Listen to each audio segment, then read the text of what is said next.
गोविंद महाकाव्य लिखने वाले श्री जयदेव महाप्रभु, बंगाल का उनका जन्म।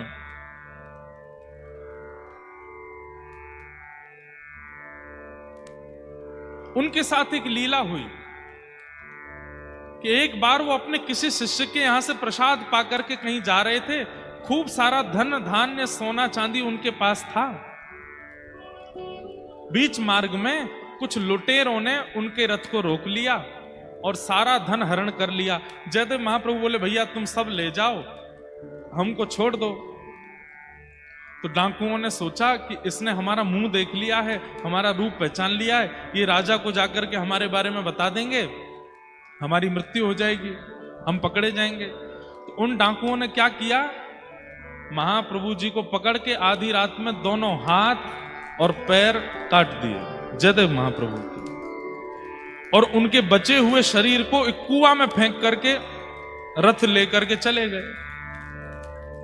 जयदेव महाप्रभु वहीं कुआं में पड़े पड़े गीत गोविंद गा रहे हैं, ठाकुर जी का स्मरण कर रहे हैं।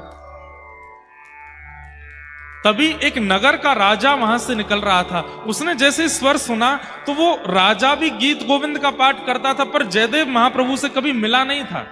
उसे पता था कि जो गीत गोविंद मैं करता हूं वो किसी जयदेव महाप्रभु ने लिखा है, पर उनका दर्शन नहीं हुआ आज तक मुझे। कुआं में झांक करके देखा तो बिना हाथ बिना पैर का कोई व्यक्ति, और मंद मंद मुस्कुरा रहा है, रक्त की धार बह रही है, और बस जगन्नाथ जी को याद कर रहे हैं। सैनिकों से कहा, जल्दी निकालो इनको बाहर।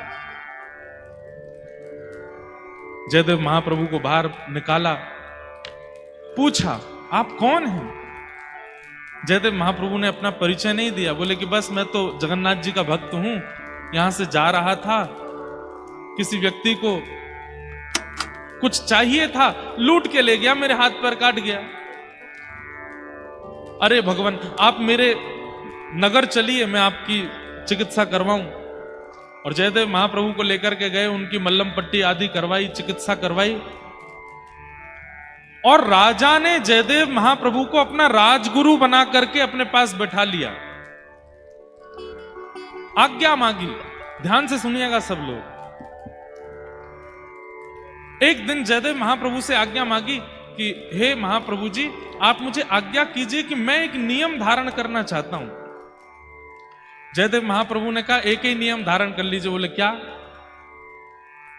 नित्य 1 घंटा के लिए अपने द्वार सब ब्राह्मणों के लिए और सब याचकों के लिए खोला करो, वो जो मांगे उनको दिया करो। 1 घंटे के लिए खूब दान पुण्य किया करो, और 1 घंटे में जो आ जाए और जो मांगे सब दे दो। राजा ने कहा, जो आज्ञा। अब तो महाराज पूरे भारत में हवा की तरह बात फैल गई कि उड़ीसा प्रांत में एक राजा है, 1 घंटे के लिए द्वार खोलता है, उतने में जो पहुंच जाए जो मांगते हैं सब देता है। बड़े बड़े ब्राह्मण, बड़े बड़े याचक सब आने लगे।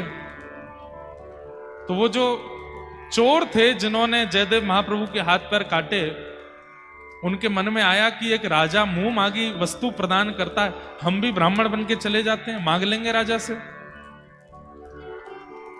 उन्हें यह नहीं पता था कि जिनके हाथ पर हमने काटे वो वहीं बैठे हैं।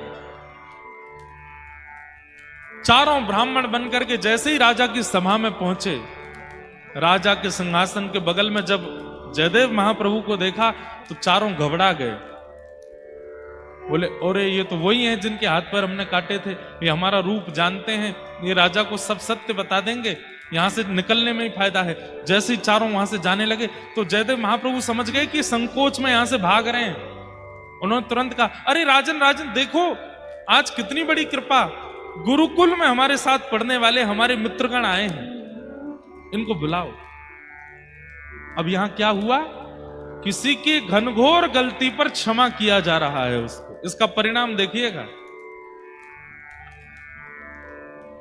जयदेव महाप्रभु ने क्या कहा, ये तो हमारे बचपन के मित्र हैं, सखा हैं, अरे इनको बुलाइए। जैसे ही सुना हमारे गुरुदेव के मित्र हैं तो राजा तो आसन से खड़ा हो गया, खूब सत्कार करने लगा, स्वागत करने लगा। उन चोरों को पकड़ करके भीतर लाए, मुंह मांगी दक्षिणा, मुंह मांगी वस्तु, मुंह मांगा प्रसाद उनको प्रदान किया। और राजा बार बार चरण पकड़े, आप मेरे गुरुदेव के सखा हैं तो मेरे भी गुरु हैं, मैं आपको प्रणाम करता हूं।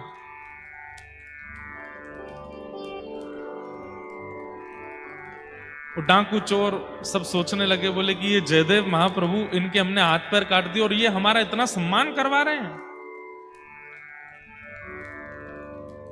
चलो अच्छा है, इतनी सामग्री, इतना धन धान्य दिया। राजा ने कहा ये सब आप लेकर के जाओ। तो उठा नहीं पा रहे थे तो राजा ने सैनिक भेजे उठा करके सामान की इनके आश्रम तक छोड़ के आओ। इतना सामान दिलवाया। जब वे सैनिक सामग्री उठा करके चल रहे थे तो बाहर जाकर के उन सैनिकों ने पूछा, महाराज आप लोग कौन हैं?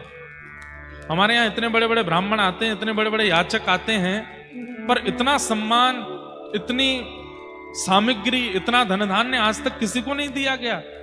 ये हमारे राजगुरु जो हैं, जिनके हाथ पैर नहीं हैं, इन्हें आप बचपन से जानते हैं, इनके हाथ पैर कैसे कट गए, जरा इसके बारे में आपको पता है? तो वो चारों चोर क्या बोलते हैं, देखो आज वो राजगुरु बना बैठा है, लेकिन सच्चाई हमसे पूछो। बोले क्या सच्चाई? बोले जब हम बचपन में गुरुकुल में पढ़ते थे तो हमारे गुरुजी के सोने के पात्र इसने चोरी कर लिए थे। झूठ बोलने लगे। और जब इसने सोने के पात्र चोरी किए तो गुरुदेव को जब पता चला तो गुरुदेव ने हमको आज्ञा करके कहा, वन में ले जाओ, ले जाकर के इसका सर धड़ से अलग कर दो। गुरुद्रोही है, गुरु के यहां चोरी करता है। हम इसको वन में लेकर के गए, पर हमको इस पर दया आ गई, हमने इसका गला तो नहीं काटा पर हाथ पैर काट दिए, इसको छोड़ दिया। जैसे ही उन चोरों ने झूठ बोला, इतना बड़ा जघन्य अपराध किया, उसी समय पृथ्वी बीच से फट गई और वो चारों पृथ्वी में समा गए। प्रकृति ने उनको नष्ट कर दिया। ये क्षमा का स्वरूप है।